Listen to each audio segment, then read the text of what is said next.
Wala kang magagawa para magbago ang pag-ibig ng Diyos sa iyo. Hindi kanya minahal dahil ang dami mo na-share na tao, dahil ang dami naging Christian because of you. Hindi kanya minahal because of your achievements, because of your good works. Walang ganon. He loved you, period, because of who He is.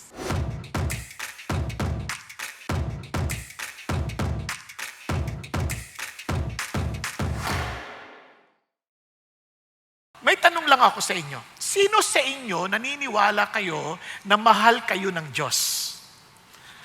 Praise God!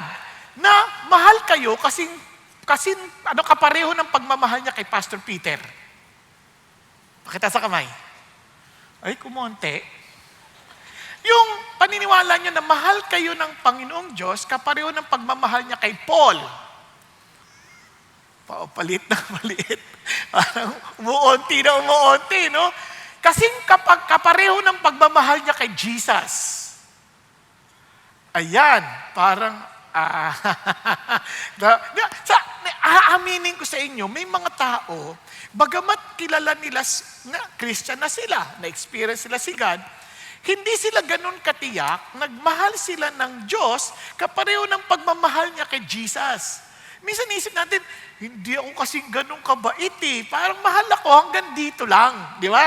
Parang hanggang dito lang. Pero yung confident ako na mahal ako talaga ni Jesus o kaya ni God ng kapareho ng pagmamahal niya sa kanyang anak na si Jesus, parang medyo hindi ako sigurado. Kaya yan ang ating topic ngayong hapon. God is love, love like God. Ang sarap, no? Yes! Kailangan maintindihan mo na, Lord, how does you love me? Paano mo ba ako minahal? Now, tingnan ho natin. 3 bagay for our discussion for today. Malawak ang pag-ibig ng Diyos. It is infinite. It's hard to explain. But we will try our best sa pamagitan ng 3 ito, magkaroon tayo ng maliwanag na picture ng pagmamahal at paano natin ito ipapumuhay. First, God's love through the ages. God's love through His Son. God's love through you and me. Okay?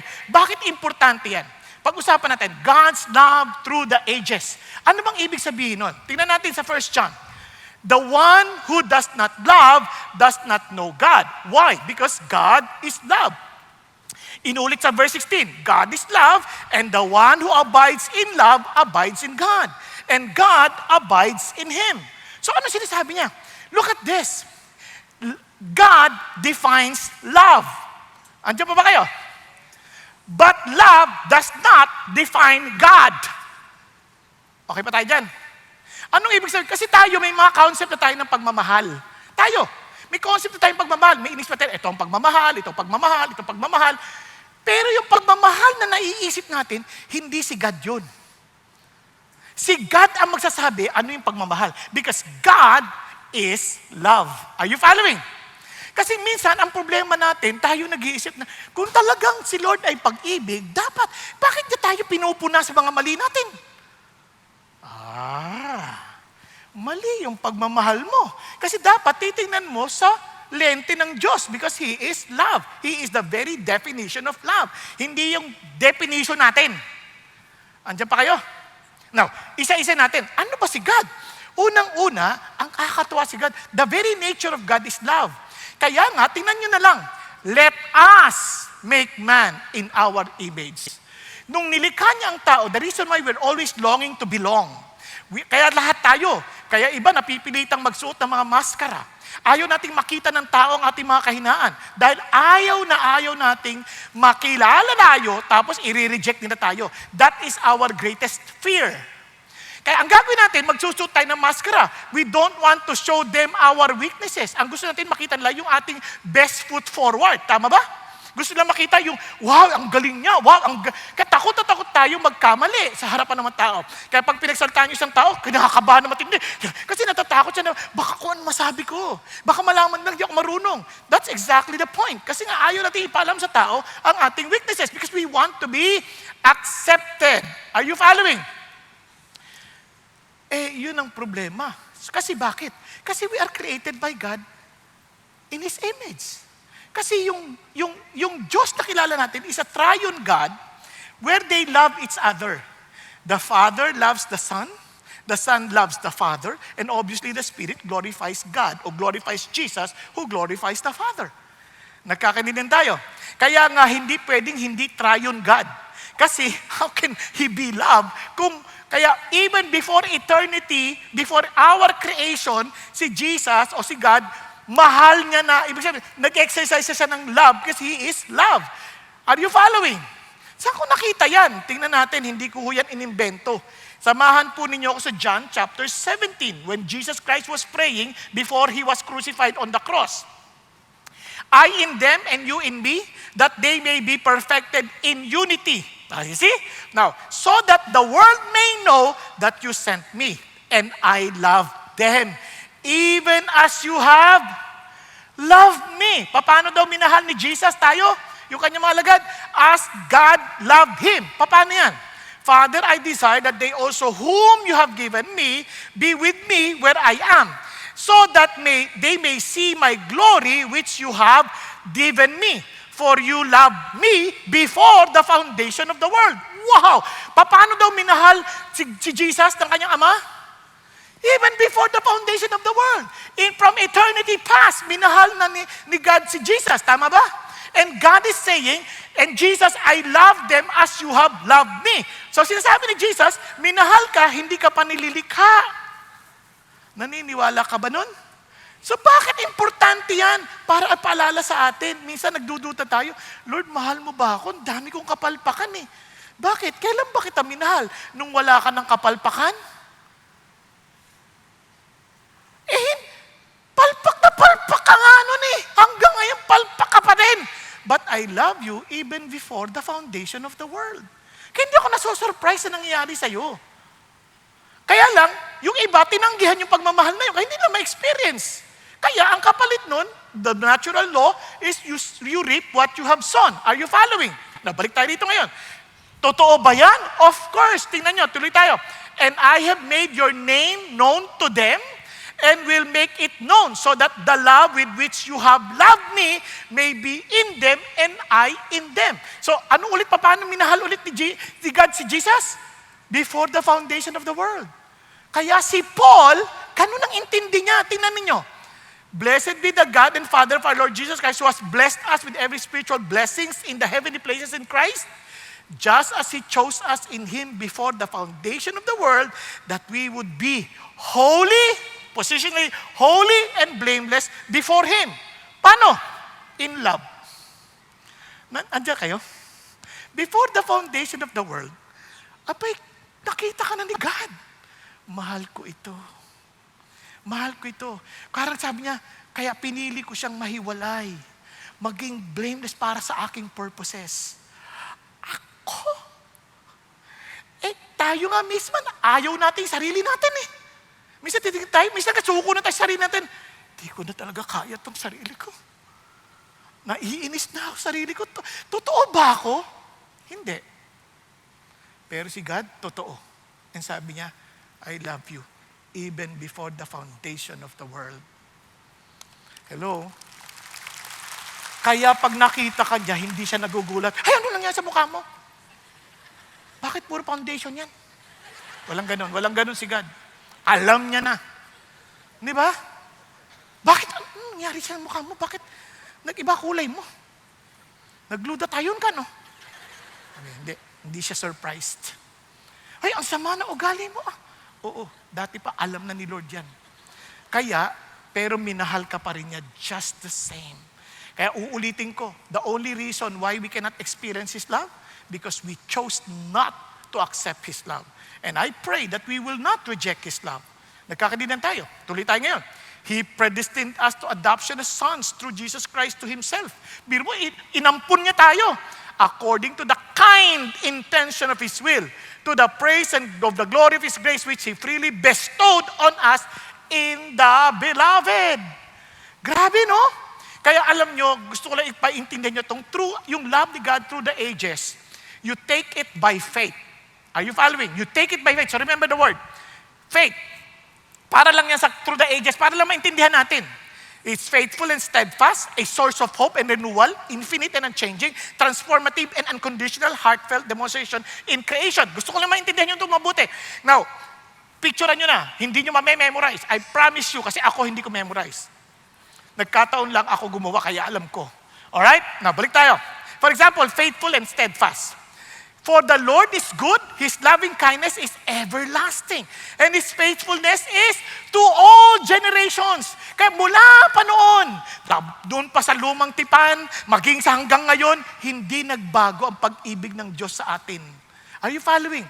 Kaya sabi ng Lord, tuwing umaga, tatandaan natin, Lord, bagsak na naman ako. But remember the Lord's loving kindness. Sabi niya, indeed, never cease. Hindi yan nagbabago. He is faithful. Kaya sabi niya, for His compassion never fails. They are new every morning. Great is His faithfulness. Now, bakit importante yan? If we are to love like God, ano sabi ng Lord? Husbands, love your wives just as Christ loved the church. Paano daw? Faithful and steadfast. God has ordained you and me to be together forever. So you are to be faithful. And even among us Christians, bilang magkakapatid, hindi mo pinili ang kapatid mo. Katulad sa isang pamilya, hindi mo pinili yung kapatid mo, but you are to love your brother. You are to love with faithfulness and steadfastness. Hindi yung parang, asar na ako sa kapatid ko kasi yung sama ng ugali niya. Hindi mo naman siya minamahal dahil sa ugali niya. Minamahal mo siya dahil sabi ni Jesus, mahalin mo siya. Nandyan pa tayo. Okay? Now, kaya ang sabi ng Lord, ang pag-ibig niya ay tapat. It is a source of hope and renewal. Bakit source of hope and renewal? Kasi ang dami natin mga problema. Pag ang dami natin problema, totoo ba to? Na mahal ako ng Diyos, ba't ang dami kong problema? Ang dami kong utang, hindi ko mabayaran. Ano ba to? Mahal ba talaga ako ni Jesus? Sabi ng Lord, alalahanin mo ito. Bakit? Sabi nga ni Francis Chan, gustuhin mo man siya o hindi, gusto ko yung sinabi niya. We are so quick to be cynical and complain. We fail to remember that God is love.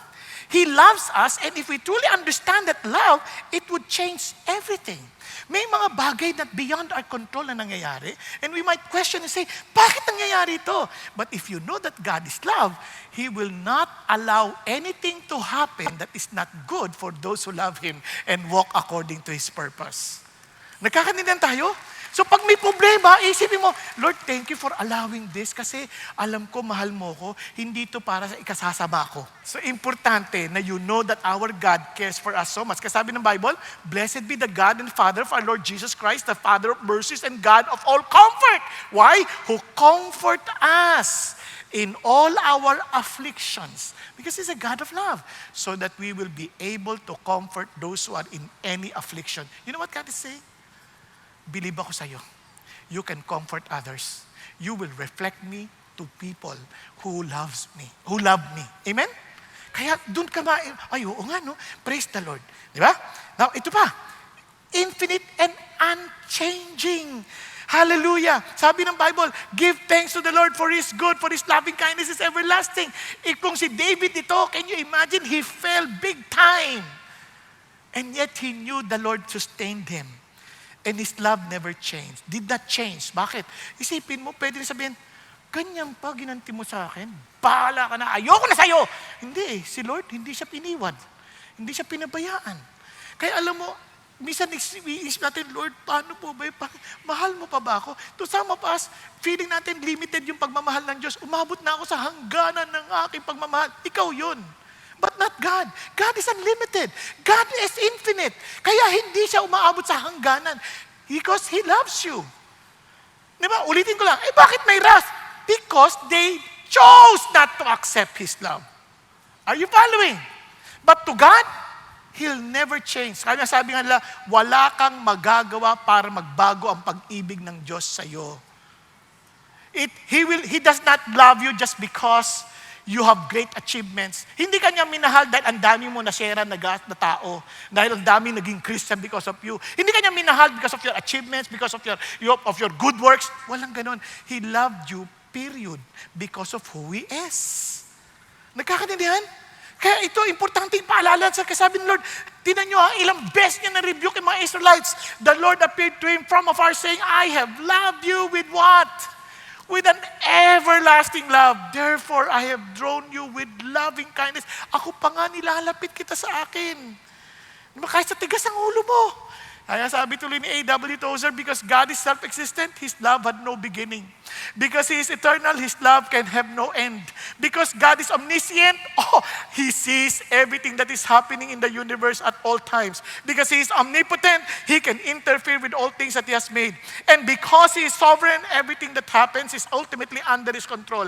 And therefore, His love is a comprehensive and unfathomable reality. Amen? Ganun bang naintindihan mong pag-ibig ng Diyos para sa'yo? Now, si Jesus, sabi niya, itong mga alagad niya, Peter will betray Him. He would deny Him 3 times. The disciples would leave Him alone. When He was in great sorrow, everybody slept. Diba? But look at what Jesus said. When He was about to be crucified, ano sabi niya? Jesus, knowing that His hour had come, that He would depart out of this world to the Father, having loved His own who were in the world, He loved them to the very end. Grabe, no? Sabi niya, hindi magbabago pag-ibig ko. Si Judas, ganun din. Mahal naman niya si Judas. Kanya lang, si Judas tinanggihan yung pag-ibig niya eh. Naunawaan?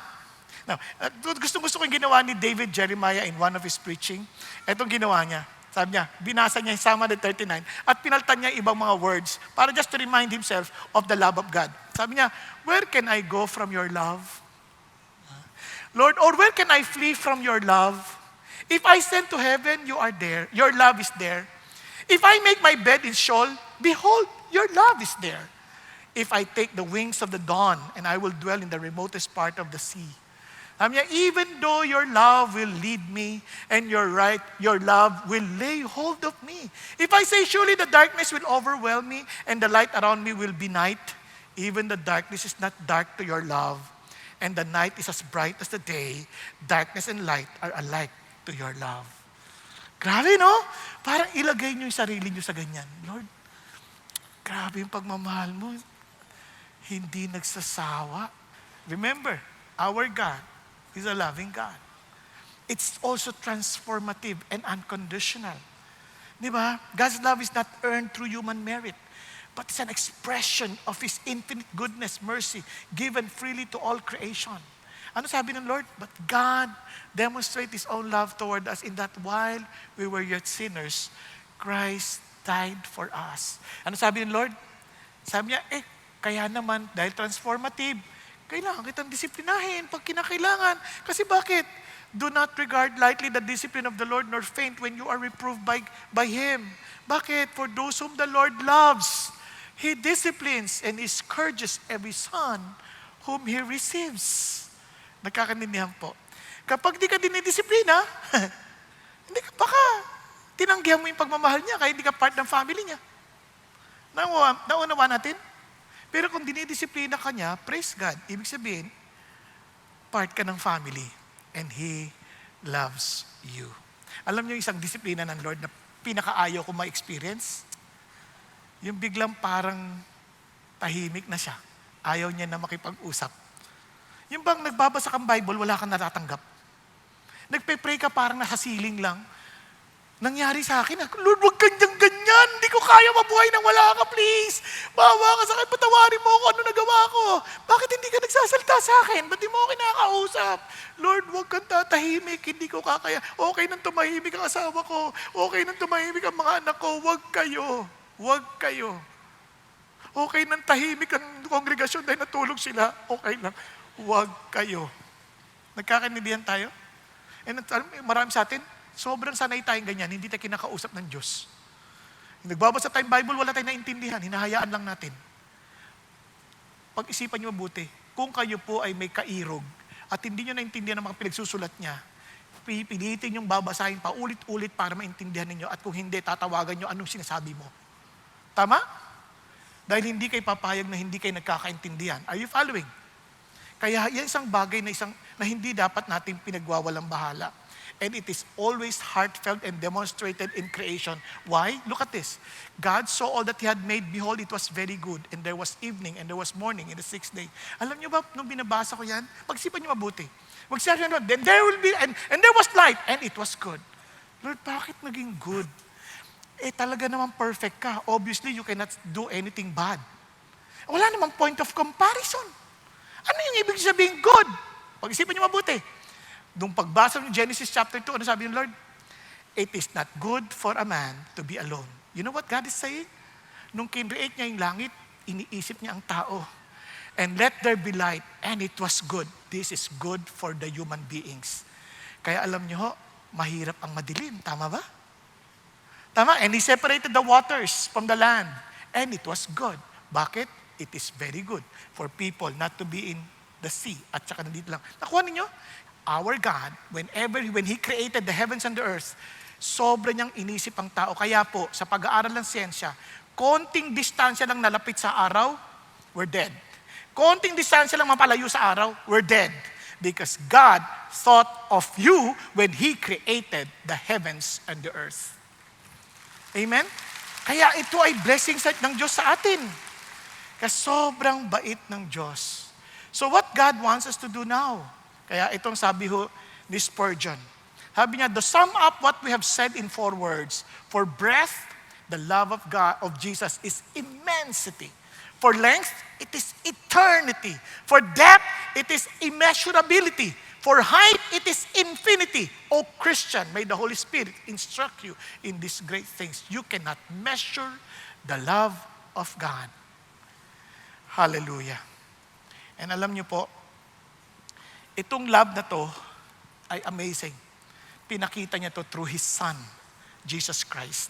Pag-isipan niyo mabuti. Ano sabi ng Lord? By this, the love of God was manifested. Pinakita sa atin that God has sent His only begotten Son. Yung word pa, only begotten, ang ibig sabihin niyan, cherished. Cherished po sa kinasisiya, pinahahalagahan. Yung pinakamahalaga, binigay niya. Yung pinaka-importante, binigay niya. Kaya po ba natin gawin niya? For example, meron tayong pinakamagandang singsing, ibibigay lang natin kung kani-kanino. Hindi, sabi niya, binigay niya yung pinaka-importante.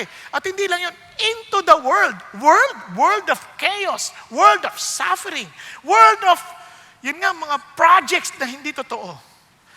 Type niyo ba yung ganyang mundo?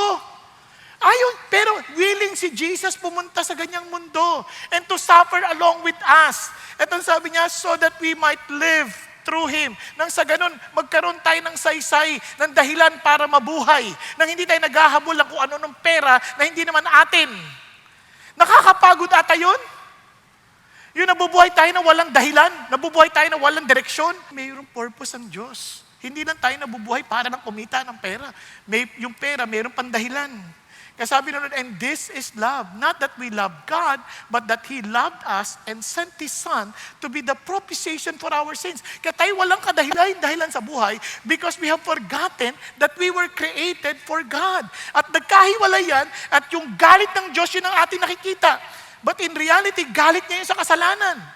Kaya naman, He had to have a propitiation. Ano yung propitiation? Something that will make His anger or wrath be taken away. At ang tanging pwedeng gumawa lang yan, si Jesus. Kaya He is what? The propitiation for our sins. Kaya nga ang tawag kay Jesus, ano? Ang tawag kay Jesus. The next day, so Jesus coming to Him and said, behold, the Lamb of God who takes away the sin of the world. Kaya makikita niyo yan sa Passover, makikita niyo yan sa sa burnt offerings, laging merong offering. At hindi kaya ng mga offering ng mga tao. And God Himself nagbigay ng lamb. Si Jesus, He is the Lamb of God who will take away the sins of men. We could not afford it. We do not have it. And God Himself provided for it para sa iyo at sa akin. Sobrang pagmamahal. Kaya nga ho, sabi ho ng Panginoon, tingnan nyo naman po, anong sinabi ng Lord? Sabi niya, Christ, our Passover lamb, has been sacrificed. Siya yung naging sagot. Kaya tingnan nyo, sabi sa 1 Peter, knowing that you were not redeemed with perishable things, hindi na mga perang nawawala, like silver or gold from your futile way of life, inherited from your forefathers, but with the precious blood as of a lamb, unblemished and spotless, the blood of Christ. Now, alam niyo po ba, ito pang nakakagulat. Ano sabi ng Lord? Sabi niya, hindi lang basta sa spotless, anong ginawa niya? Sabi niya, ito ang sinasabi ng Lord, For if we were enemies, we were reconciled to God through the death of His Son. Kaya sabi ng Lord, di ba? Love your enemies. Be perfect as your Father is perfect. Kaya sa atin, anong ginagawa natin sa enemies? Di, okay na yan, pinatawad ko na yan, pinag-pray ko na yan. Pero pag nakikita mo, kumukulo dugo mo. Ganun ba yung pagpapatawad? Pag nakita mo, ayan na naman siya, hipokrita. Yung iba naman, tahimik lang, andyan siya. Pero dahan-dahan lumalayo. Tapos hindi na makikipag-usap. Parang, okay na kami, okay na kaming ganyan, okay na yan. Hindi man lang aayusin. Ang excuse, pinag-pray ko na yan. Huwag mong gamitin ng prayer. Ang sabi, Lord, go to your brother and be reconciled. Tama? Yan ang sabi ng Diyos. Tayo mga Christian, hindi ko maintindihan eh. Hindi pa nga tayo magkakaaway. Pero hindi tayo nagpapansinan. Linggo-linggo, nagkikita tayo dito. Pagdating sa labas, parang hindi tayo magkakakilala. Oo, hindi tayo magkakilala. Pero the mere fact that we're Christians, hindi ho masamang ngumiti. Tama ba? Tingnan niyo katabi niyo. Ngitian ninyo. O, di ba? Nakakatuwa. Tulog na tulog siya. Sa totoo lang, yun lang Asher, nagsisasabing, magandang hapon po. Yun lang pansinin mo, magandang hapon din. Isang common courtesy dahil Christian tayo. Yung iba, magandang hapon po. Diba? Parang kung tayo pa lang, hindi na natin makita, we belong to one body of Christ. How much more pagdating natin sa labas? Di lalo na sa parking. Diba? Tananana! Parking, diba? Parang unahan. Sa totoo lang, di ba sabi ng Lord, they will know that you are my disciples because you have love for one another. Kung tayo nga eh, hirap pa tayo eh. Paano pa kaya pagdating sa labas?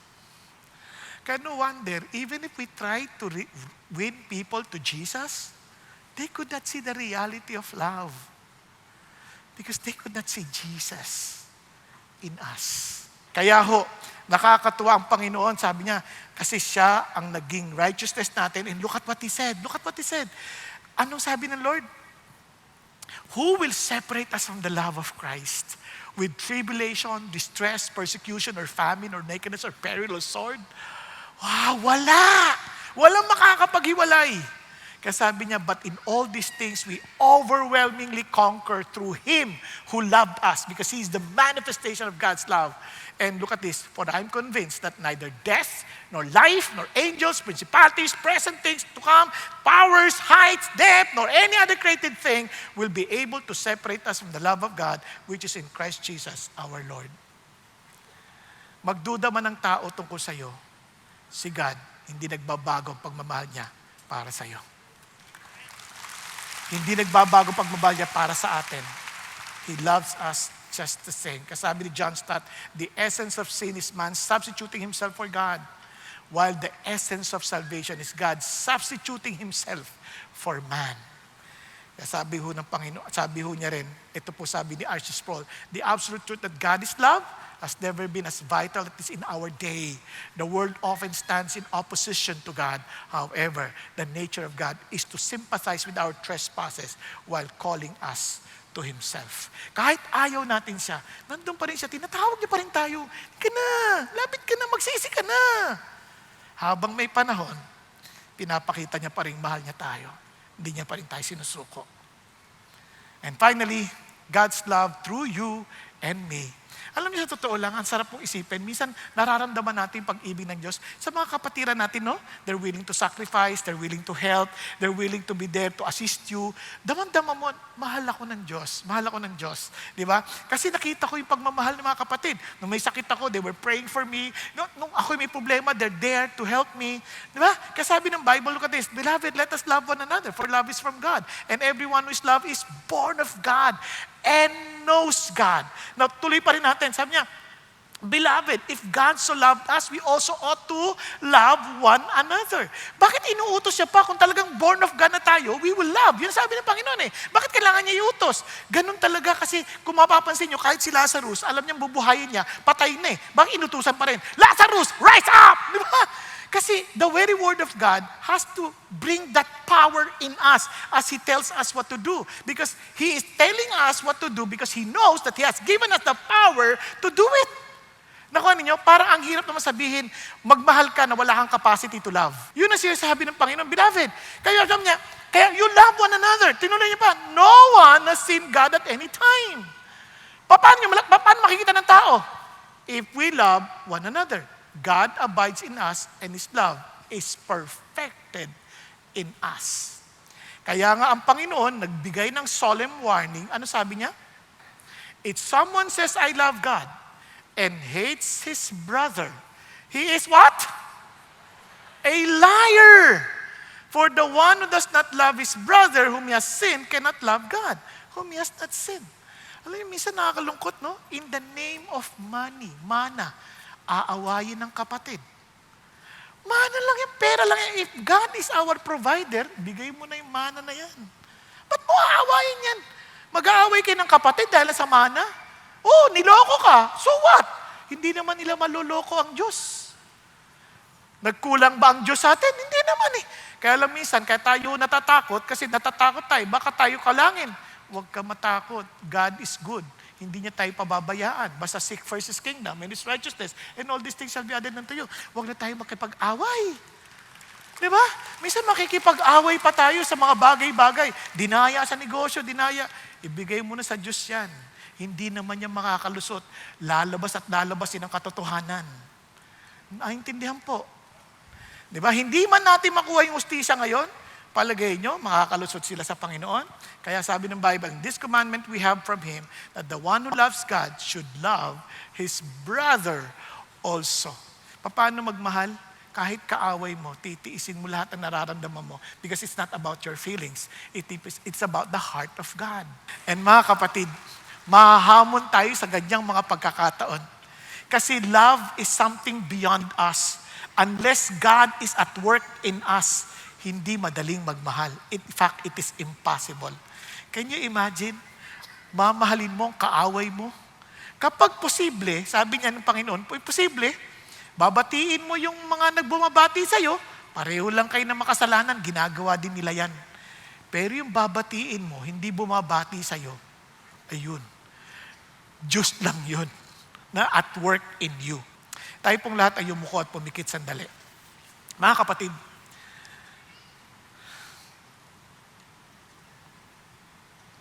sa dakilang pag-ibig ng Diyos,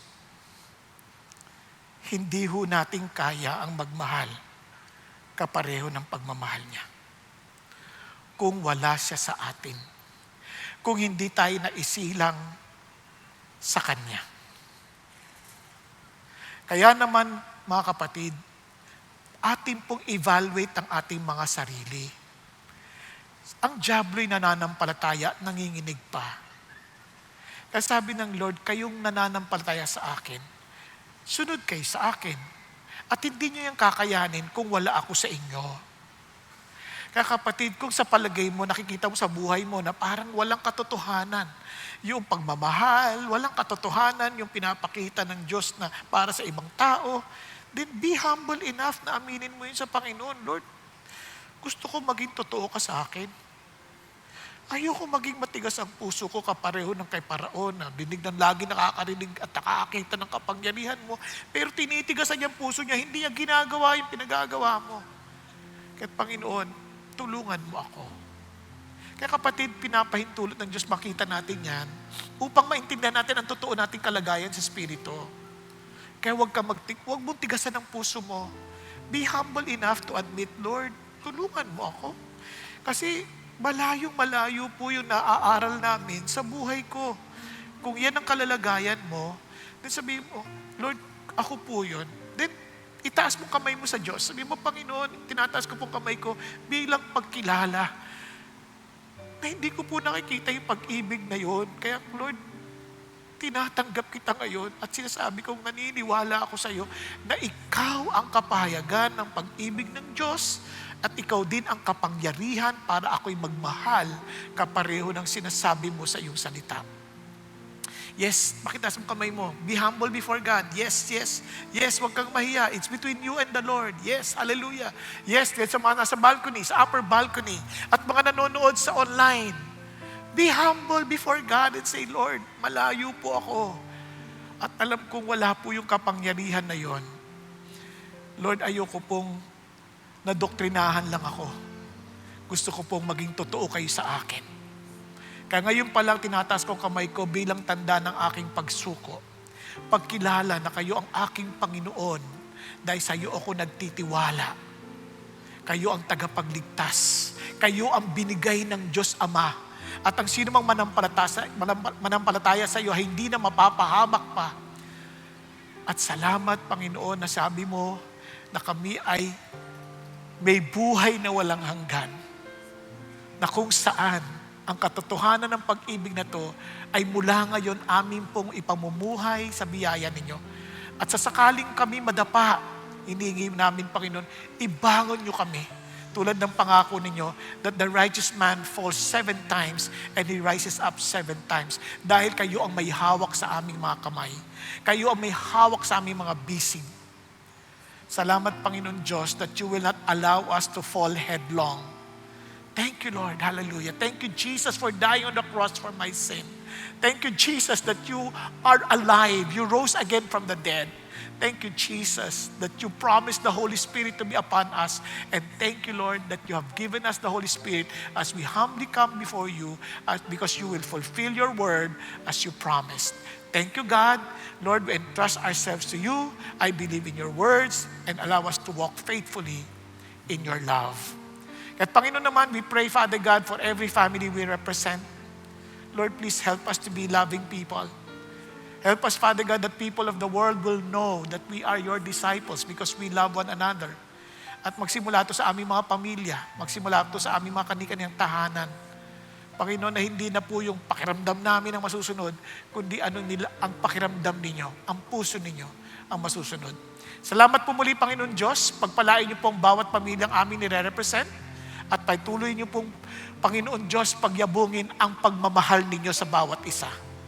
At dalangin namin na ang aming buhay ay maging salamin ng pag-ibig ninyo. Nang sa ganun ng maraming tao ay maaakit, Panginoon, lumapit sa inyo dahil totoong-totoo kayo sa amin. Thank you, Jesus. We love you because you first love us. Hallelujah. In Jesus' name we pray. Amen. Amen. Amen.